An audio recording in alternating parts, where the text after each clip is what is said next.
तो चलिए शुरू करते हैं। Hi guys, welcome to Screen Guru. So here I am with our idioms and phrases series, and as you all know, this is very important regarding different types of exams, not just the college entrance exams, academics, but also the competitive exams at state and national level.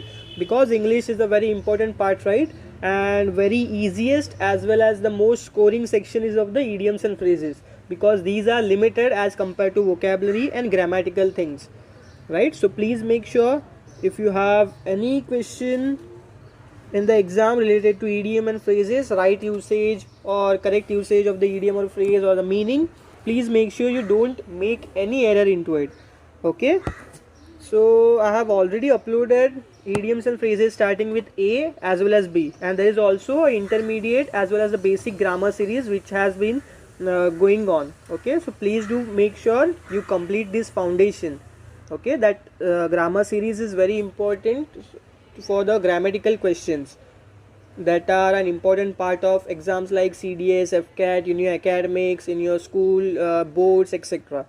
ठीक है, तो हम ये idioms और phrases start करते हैं। सी वाला पहले दो वीडियो अगर आपने नहीं देखे होंगे तो देख लीजिए, so that you have a proper list from A to Z. ठीक है, तो लाइन से हम जाएंगे तो आपको भी बेहतर होगा, आप अच्छी तरह से सीख पाओगे। Okay, so we'll start with C today. So first is cannot stomach someone or something.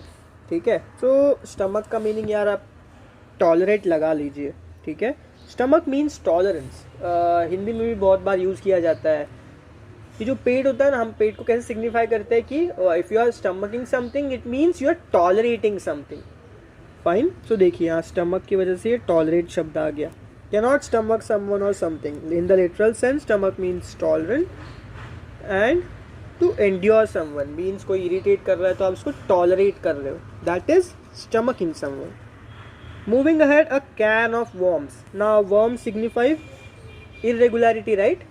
And hence यहाँ देखिए आप, worms signify irregularity means problems etc. तो यहाँ देखिए problematic. A situation that once started is likely to become problematic or have negative outcome. Worms won't signify the positive thing, right?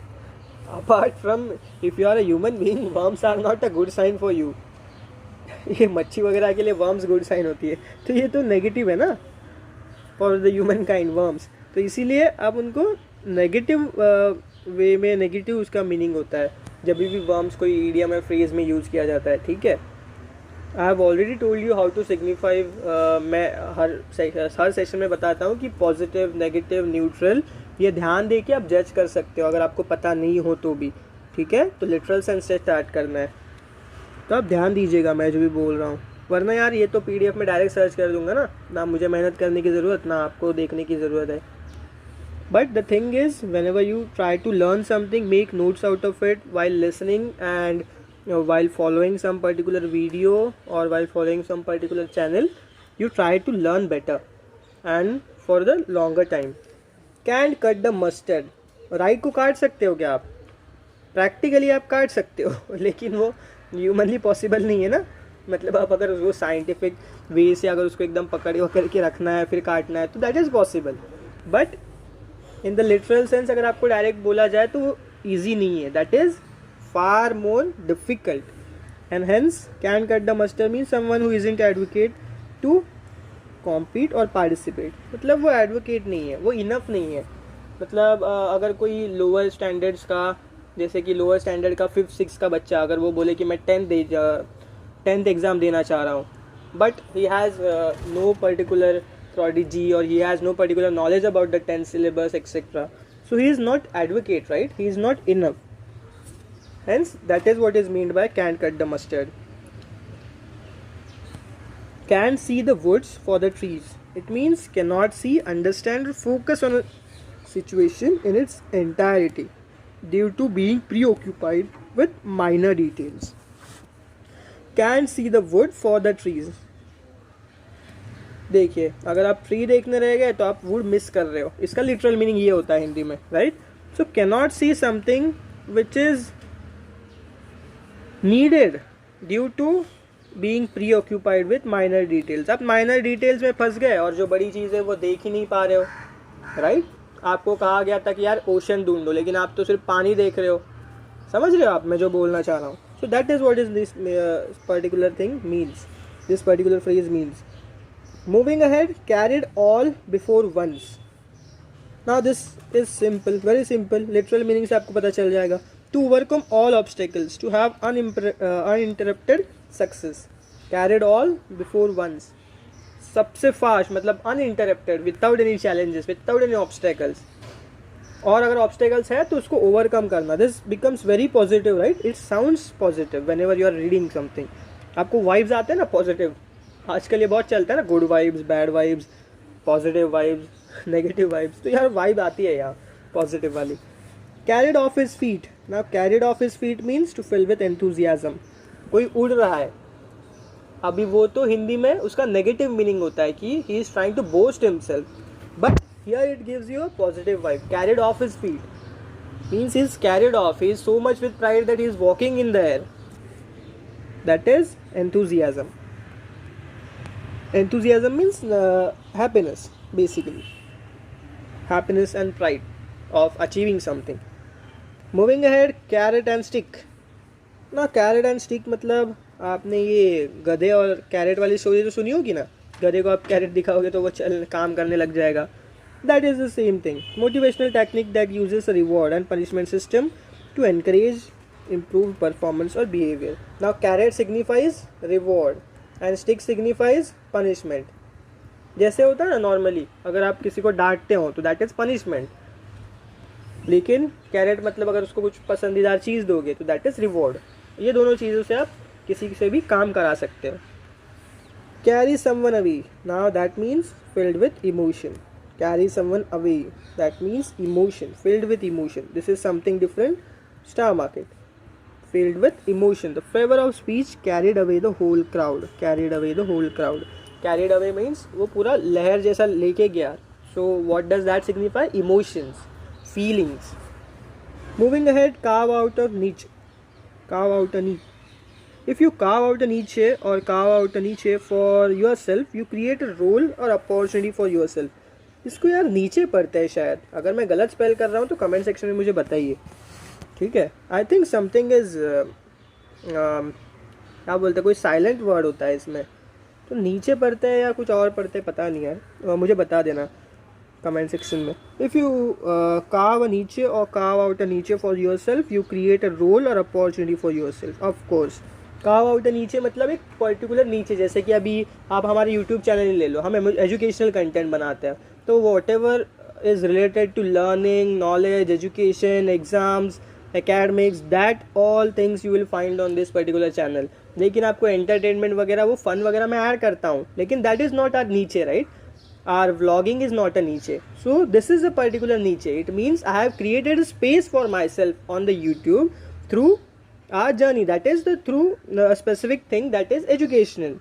Education sector में मैंने एक नीचे किया है कि यार एजुकेशन रिलेटेड मुझे वीडियो बनाना है.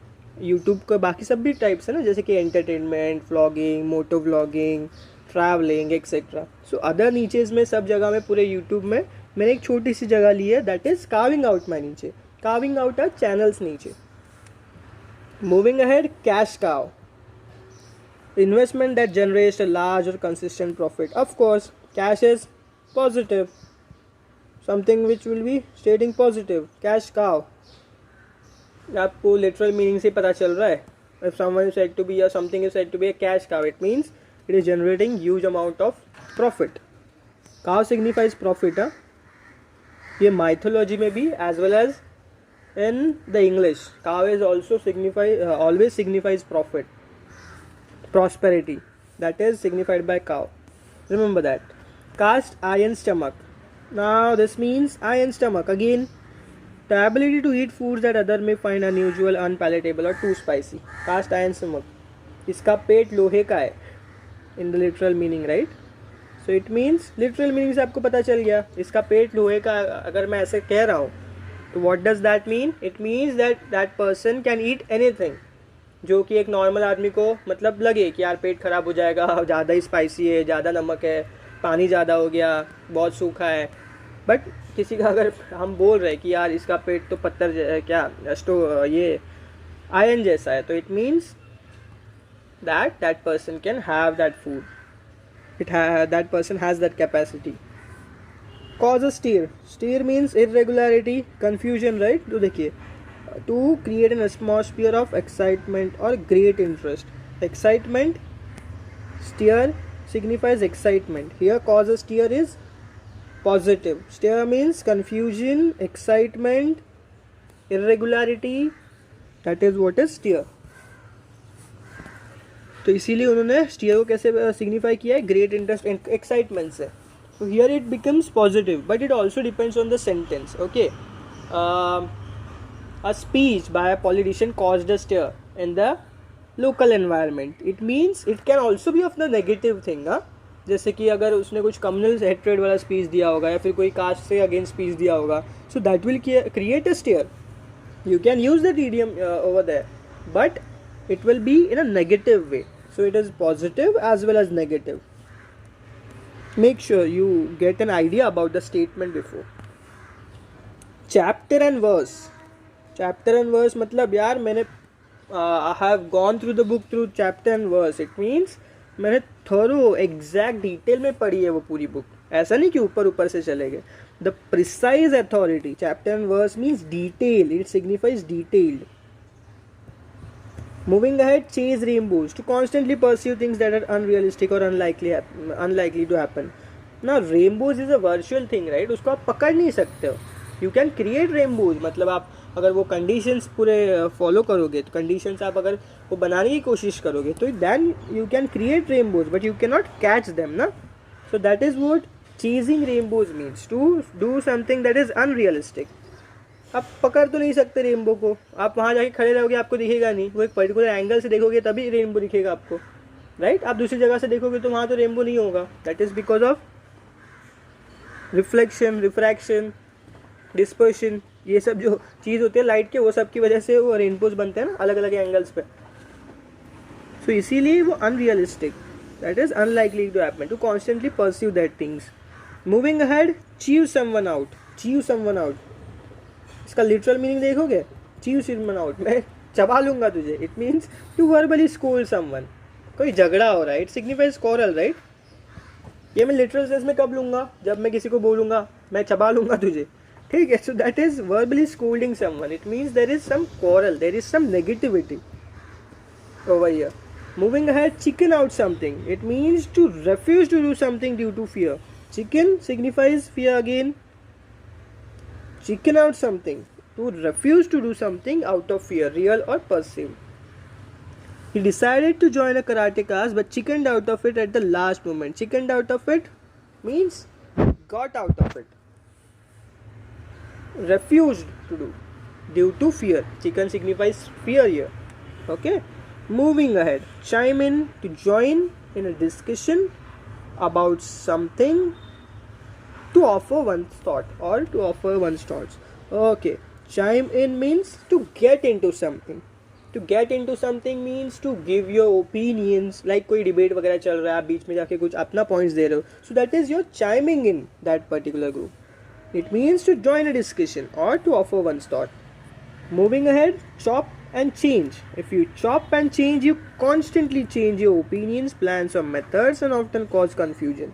Of course, chop and change means आप लिटरल मीनिंग में देखोगे, कोई भी चीज़ चॉप करना, चेंज कर देना, मतलब पूरी चेंज हो जाएगी ना वो चीज़. कोई चीज़ को अगर आप पूरी तरह से काट रहे हो, ऐसा नहीं कि कोई शेप दे रहे हो. You are using the word chop. Chop means, chop signifies end and complete change. जैसे कि कोई चीज़ चॉप कर दे तो सीधा टुकड़े हो जाते हैं उसके. एक लकड़ी है आपके पास, उसको चॉप कर दोगे कि तो क्या दो लकड़ियाँ बन जाएंगी ना, आप जोड़ तो नहीं सकोगे. Even if you try to mend them, there will be always a particular gap in between them. There will always be a particular visible mark on them, right? So इसीलिए chop and change means to constantly change something, to change your opinion completely, and that causes confusion. Negative आ गया, confusion. chow down. Chow down means chaw signifies eating. To eat often, quickly or enthusiastically. Close but no cigar. Close but no cigar. आप cigar देखोगे तो negative आएगा, ठीक है? तो इसीलिए थोड़ा नेगेटिविटी की वजह नेगेटिविटी की तरफ झुकता है इसका मीनिंग. That is close but no cigar. आप क्लोज थे जीतने के लेकिन आप नहीं कर पाए। वो होता है ना कॉन्सोलेशन प्राइज मिल गया आपको, आप कोई चीज़ नहीं कर पाए तो कॉन्सोलेशन प्राइज देते हैं ना, तो दैट इज कॉन्सोलेशन को आप सर कॉन्सोलेशन प्राइज को आप कर सकते हो एसोसिएट।